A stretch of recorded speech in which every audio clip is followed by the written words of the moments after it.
La alegría silenciosa, el placer de lo cotidiano. A veces creemos que la felicidad es un gran evento, algo ruidoso, impactante.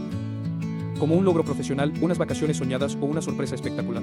Pero, en realidad, hay una forma más profunda de bienestar. Y está al alcance de todos, la alegría silenciosa.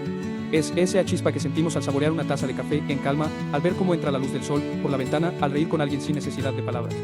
Esta alegría no grita, no impresiona, pero reconforta. No depende de lo externo, nace de una mirada diferente hacia lo cotidiano. La alegría silenciosa es interna, serena, auténtica. No necesita grandes razones para existir, porque encuentra belleza en lo simple. Está ahí, en lo que muchas veces pasamos por alto.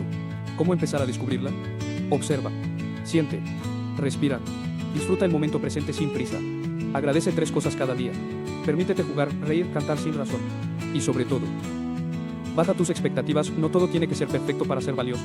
La vida no es solo una lista de metas por cumplir, es un tapiz de momentos.